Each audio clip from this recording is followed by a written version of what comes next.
Pull a dollar bill out of your wallet right now, and chances are it's green. Not just a little green, but almost entirely green on both the front and the back, regardless of whether you're holding a single, a 5, or a 100. Most Americans have never once questioned why, simply because it's always been that way for their entire lives. But step outside the United States and you'll quickly notice something interesting. Most other countries use vibrant, multicolored currency with different denominations in completely different colors. So why did the United States stick with green for so long, and what's the actual story behind that very specific, very deliberate choice? To understand the answer, we actually need to go back to a time when American money looked nothing like it does today. In the early years of the United States, there was no single unified national currency at all. Instead, individual banks across the country each printed and issued their own separate paper money. By the mid-1800s, there were literally thousands of different banknotes circulating throughout the country, each with its own unique design, its own specific colors, and its own level of trustworthiness, which varied enormously depending on how financially stable any particular issuing bank actually happened to be at the time. This chaotic system created an absolute nightmare for both counterfeiters and honest citizens alike. Counterfeiters had an easy time producing fake versions of obscure, unfamiliar banknotes, while ordinary people often struggled to tell a legitimate bill from a worthless fake, since there were simply too many different designs to reliably keep track of. Some estimates suggest that by the time of the Civil War, as much as 1/3 of all the paper currency circulating throughout the United States was entirely counterfeit, an almost unbelievable statistic that reveals just how broken and unreliable the entire pre-war monetary system genuinely had become. Everything changed dramatically with the outbreak of the Civil War in 1861. The federal government urgently needed a reliable way to finance the enormous costs of the war effort, and the existing chaotic patchwork of private banknotes simply wasn't going to be sufficient for that massive task.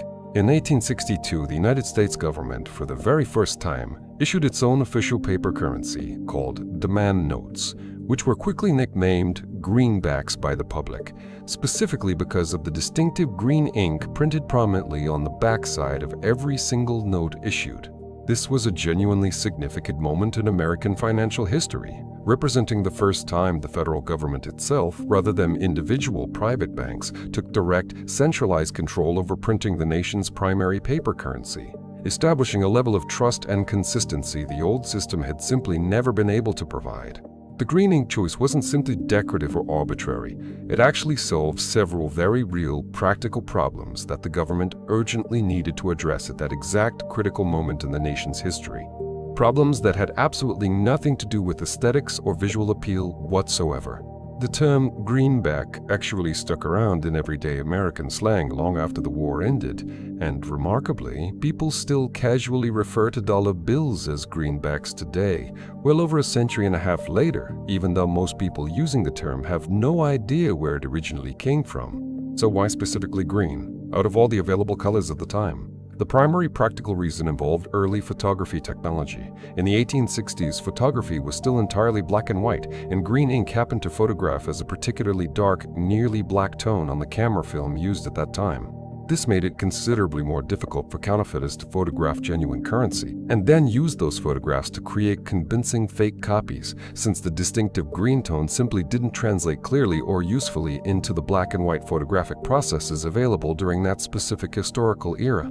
Green ink was also relatively abundant, stable, and resistant to fading or chemical alteration compared to several other available pigment options at the time, making it a genuinely practical, durable choice for currency that needed to circulate widely and survive years of constant handling by the public. Additionally, the specific chemical compound used to create that distinctive shade of green ink was resistant to certain common chemical bleaching agents that counterfeiters sometimes attempted to use in order to remove ink from genuine bills, intending to reprint higher denominations directly on top of the original, now blank paper. Once the federal government settled on green as the established standard color, there was also a strong practical incentive to simply keep using it consistently going forward, since the public had already learned to instinctively associate that specific shade of green with genuine, trustworthy government-issued currency, making any sudden change potentially confusing or even suspicious. Today, the official reasoning from the Bureau of Engraving and Printing, the government agency actually responsible for producing American currency, emphasizes that the consistent green color scheme remains primarily about deeply ingrained public trust and recognition, rather than any cutting-edge anti-counterfeiting technology specifically tied to the color itself. Modern currency security actually relies far more heavily on other sophisticated features entirely, including embedded security threads, color-shifting ink that changes appearance depending on the viewing angle, subtle watermarks, and microprinting so small that it's genuinely difficult to replicate accurately using standard commercial printing equipment available to the public.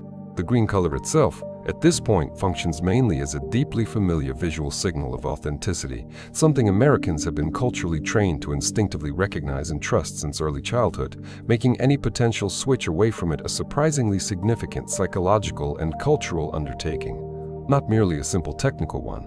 Modern American bills have actually incorporated subtle hints of additional colors over recent decades, including faint peach, blue, and even small flecks of red fibers woven directly into the paper itself, though the overall dominant visual impression remains unmistakably and deliberately green at first glance.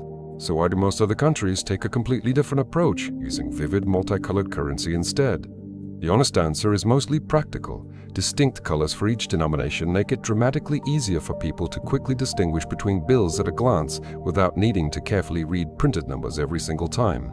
This is particularly valuable for people with visual impairments, for elderly individuals, and for tourists unfamiliar with the foreign currency system, all of whom can rely on color alone as an immediate, intuitive visual cue rather than needing to closely examine small printed text under potentially poor lighting conditions. The European Union's Euro banknotes, for example, use a distinct, deliberately different color for every single denomination, ranging from gray €5 notes to vivid purple 500 euro notes, specifically engineered to be instantly distinguishable even at a quick glance or in dim lighting conditions.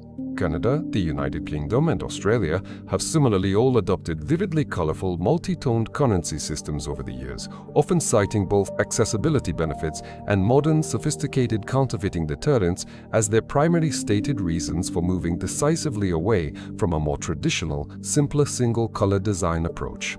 Interestingly, modern color shifting and multi-tone security inks are often genuinely harder for counterfeiters to accurately replicate than a single flat color, which means several countries' colorful currency systems may actually offer a meaningful security advantage over the comparatively simpler, more monochromatic American approach in certain specific respects.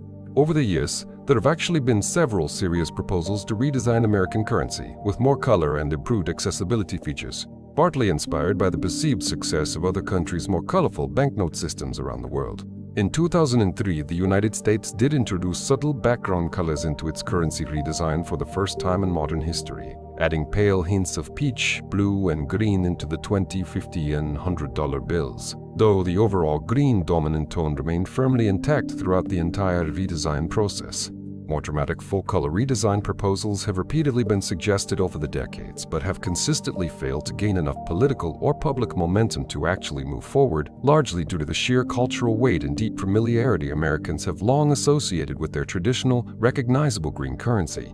So the next time you pull a crisp green bill out of your wallet, you know it isn't simply tradition for tradition's sake, or some random arbitrary aesthetic choice made on a whim by an early government printer. It's a direct, lasting legacy of 19th century photography technology, wartime financial necessity, and over a century and a half of accumulated, deeply ingrained public trust. Sometimes the most ordinary, unremarkable things sitting right in your wallet carry genuinely fascinating hidden histories, if you simply take a moment to actually look closely and ask why. If you enjoyed this, subscribe, because next time we're exploring why the United States still stubbornly clings to Fahrenheit, miles, and pounds.